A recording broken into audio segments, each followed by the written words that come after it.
কাছাড় জেলার দোলাইর দার্মিবাজার সংলগ্ন আঞ্জির গ্রাম থেকে বিষধর কিং কোবরা সাপ উদ্ধারের ঘটনাকে কেন্দ্র করে চাঞ্চল্য। সাপটির দেখা মেলে মঙ্গলবার দিনে পূর্ব দোলাইর দার্মিবাজার সংলগ্ন আঞ্জির গ্রামে। খবর পেয়ে ঘটনাস্থলে দ্রুত পৌঁছে আসাম ফরেস্ট ও স্নেক রেস্কিউ টিম। রেস্কিউ টিমের ত্রিকাল চক্রবর্তী তার সম্পূর্ণ দল নিয়ে দক্ষতার সাথে সাপটিকে উদ্ধার করতে সক্ষম হন। উদ্ধার হওয়া সাপটির দৈর্ঘ্য প্রায় 7 থেকে 7.5 ফুট এবং ওজন আনুমানিক 2 থেকে 3 কিলোগ্রাম হবে বলে জানা গেছে।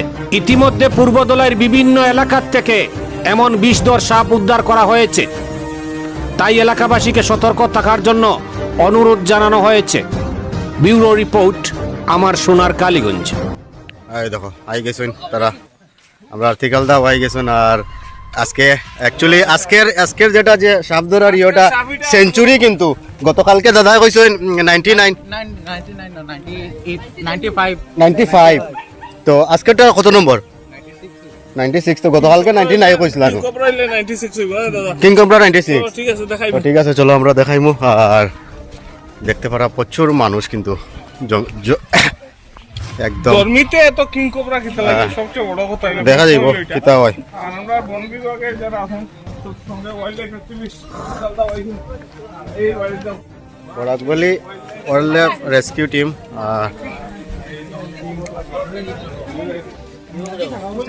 একটু মানুষ সাইড মানে ওই যে টিন যেটা আছে টিনের ভিতরে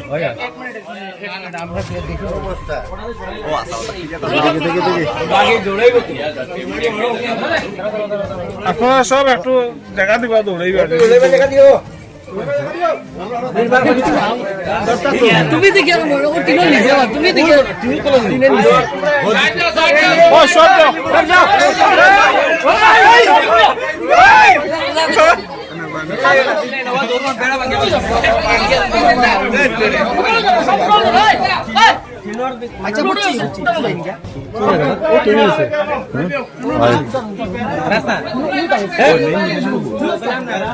বেটা খুলিতাম নি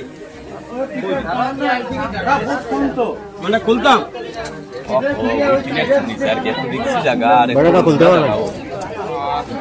কিছু করার নাই, রেস্কিউ তো করতে লাগবে। খুব বেলা করতাম না, খুলিতাম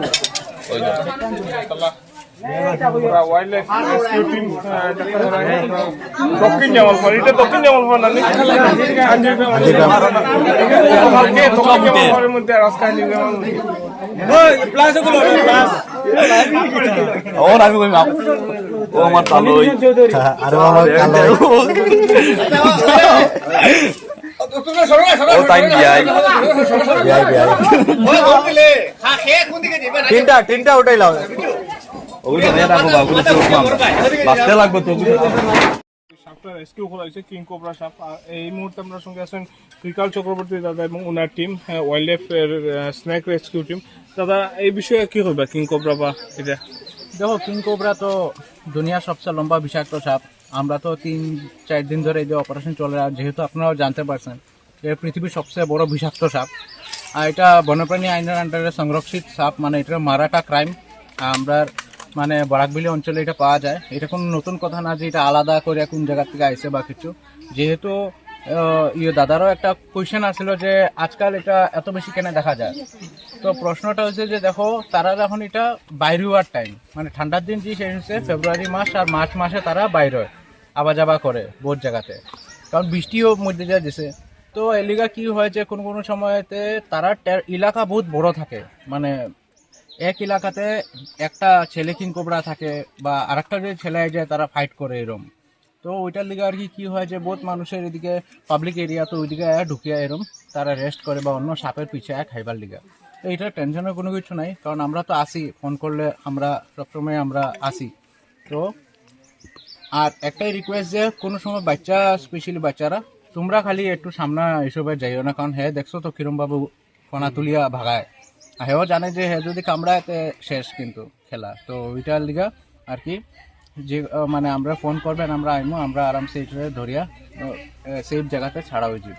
তো এটা টেনশনের কোনো কথা না। আর পালংঘাট দেখেন এইসব সাইডে আগে থেকেই কিং কোবরা প্রচুর আছে, হ্যাঁ, কারণ এদিকে ক্ষেত আছে, তার খাদ্য এদিকে অন্য সাপ বহুত আছে। আর সামনে পাহাড় ওয়ার আছে, তো ওইটার লিগে আর কি কিং কোবরা এরকম লোয়ার জোন এরিয়াতে বহুত আয় আর কি, খানি দানি খাবার লিগা বা আর কি ঘোরাফেরার লিগা, তো ওইটার লিগা টেনশনের কোনো কিছু নাই। হ্যাঁ, আর 2 নম্বর কথা হলো আমরা ফোন করি দিন। আচ্ছা দাদা, এই সাপের বিষয় কোনটা, এটা মানে ওয়েট হাইট বা এটা মানে এটা দেখেন স্পেসিসটা 7.5 ফুট এটা ছেলে আছিল, এর লিগে একটু মানে রাগি আছিল, আর এর ওজন প্রায় 2 কেজির ভিতরে হইব। এই কিরকম হবে এটা? এই সাব অ্যাডাল্ট, সব দেখি সাব অ্যাডাল্ট।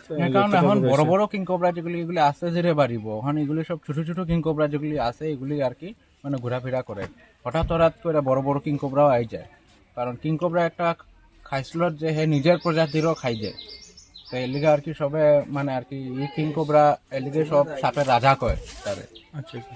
আচ্ছা, এই সাপটা কি আর কি দাদা, একটা জিনিস, এই সাপটা কি মানে বাসার লাগি মানে কিতা করতে লাগে, বা এই সাপের ইয়েটা আর কি মানে খামার মানে বা কিছু এই ব্যাপারে দেখেন, ফার্স্টে তো হসপিটাল যাইবেন, তারপরে সেকেন্ডলি ইয়ে করবেন, প্রিকশন নিবেন যে রসুন জল ছিটা রাখতে হয়, আর তারপরে সময়টা বাকি না দেখেন খামানোর পরে সময়টা ইমিডিয়েটলি যেতে লাগবে, যত তাড়াতাড়ি ডিপেন্ড করে কোন জায়গায় কামড়াইছে, হাতে পায়ে, অন্য কোনো চিন্তাধারা না করিয়া আগে হসপিটালে যাইবা, প্যানিক হইও না। আচ্ছা দাদা, একটা জিনিস আমরা মধ্যে আছে, সাপে কামড়াইলে উজার কেন যায় না না, এটা ভুল ধারণা, এটা তারা কইব, তারা দুজন আমার টিম মেম্বার তারা কইব এই বিষয়তে। আর সাপে কামড়াইলে যে মনে হয় জায়গাটা বাঁধিয়ে রাখতে লাগে, এটা কি তাই এরকম কিছু আছে? তার চেকআপ করতে লাগে, তার ইয়োটা কতটুকু ভিতরে সাপে কামড় মারলে কোনো সময় মানে উজার এগুলা ভুল ধারণা যাইতে নাই, ইমিডিয়েটলি আপনার নিয়ারেস্ট যেটা সিভিল হসপিটাল বা মেডিকেল কলেজ আছে এখানে যাওয়ার দরকার। মেডিকেল কলেজে পারে না তখন নিয়ারেস্ট সিভিল হসপিটাল নাই নাকি? আমারে মারছে, আমারে পারছে না, 42,000 টাকা আমি দিছি মেডিকেলে।